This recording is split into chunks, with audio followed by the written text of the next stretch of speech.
এক জোড়া ৩ লাখ টাকার জুতা দেখে কোনোভাবেই বোঝার উপায় নেই এই জুতার দাম এত বেশি।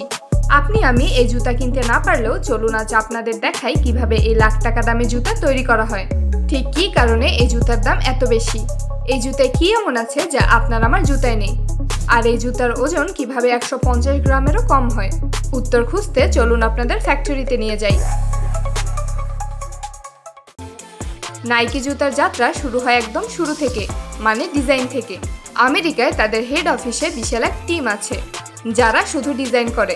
তাদের কাজ কেবল ডিজাইন করা। তারা এমনভাবে জুতা ডিজাইন করে যা দেখে সবার ভালো লাগতে বাধ্য। আর এই কারণে এই একজন ডিজাইনারের বেতন ১৬ লাখ টাকার বেশি। যাই হোক, তারা কম্পিউটারে এমনভাবে জুতার ছবি আঁকে যা দেখে মনে হবে যেন রকেট বানাতে বসেছে। তবে ব্যাপারটা এমনই কঠিন।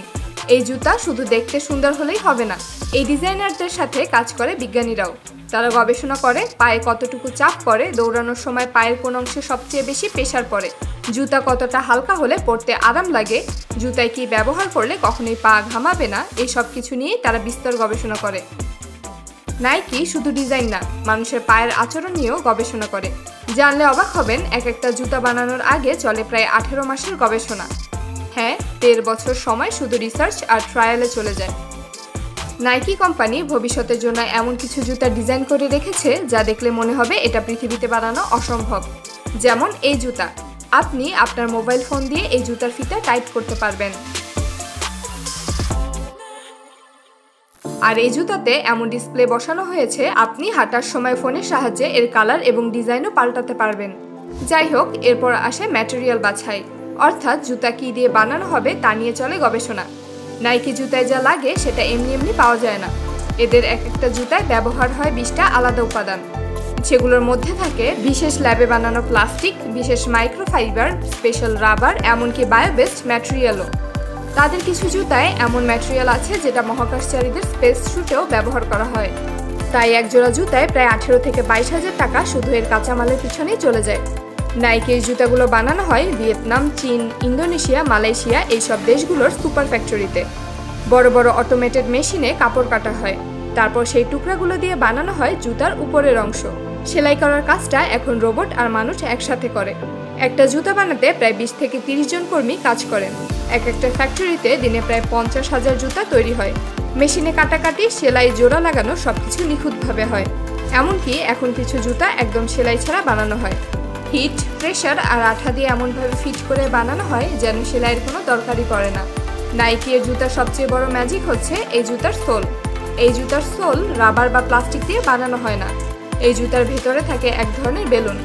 হ্যাঁ, বেলুন, যেটা এয়ারব্যাগ নামে পরিচিত। এই বেলুন কিন্তু সাধারণ না, এটা বানানো হয় স্পেশাল পলিমার দিয়ে, যেটা ১ টন ওজন নিলেও ফাটে না। এই এয়ারসোল বানানোর জন্য আলাদা ল্যাবরেটরি আছে। আর শুধু একটা এয়ারসোল বানাতে খরচ হয় প্রায় $১২০, মানে প্রায় ১৫,০০০ টাকা।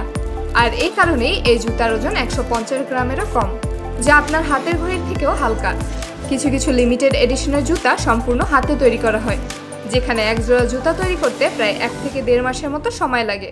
আর যেগুলোর দাম হয় ৭০ লাখ টাকা থেকে শুরু করে ৩ কোটি টাকা পর্যন্ত। সবকিছু জোড়া লাগানোর পর শুরু হয় সবথেকে গুরুত্বপূর্ণ ধাপ, কোয়ালিটি চেক। এক জোড়া জুতাকে ভাঁজ করে মোচড় দিয়ে পানিতে ডুবিয়ে এমনকি ছিঁড়ে ফেলার চেষ্টা করা হয়। একটুকু সমস্যা থাকলে সেটা সোজা বাতিল, আর যেটা পাস করে সেটা একদম রাজকীয়ভাবে প্যাক করা হয়। নাইকি প্রতি বছর ৩০০ কোটিরও বেশি জুতা বানায়। এমনকি কিছু নাইকির জুতা আছে যেগুলো রাতে জ্বলজ্বল করতে থাকে। আবার কিছু জুতা স্মার্টফোনের অ্যাপ দিয়ে কন্ট্রোল করা যায়। আর এই কারণেই নাইকি বিশ্বের সবথেকে বড় জুতা কোম্পানি। আর এর এতগুলো প্রসেস শেষ করে তৈরি হওয়া এক জোড়া জুতা নিশ্চয়ই সস্তা হবে না, তাই এই জুতার দাম এত বেশি। তাই এরপর থেকে আপনার বন্ধু মহলে কারো পায়ে নাইকি জুতা দেখলে তাকে সম্মান দিন, তবে তার আগে অবশ্যই দেখে নেবেন জুতা আসল নাইকি কোম্পানির জুতা কিনা।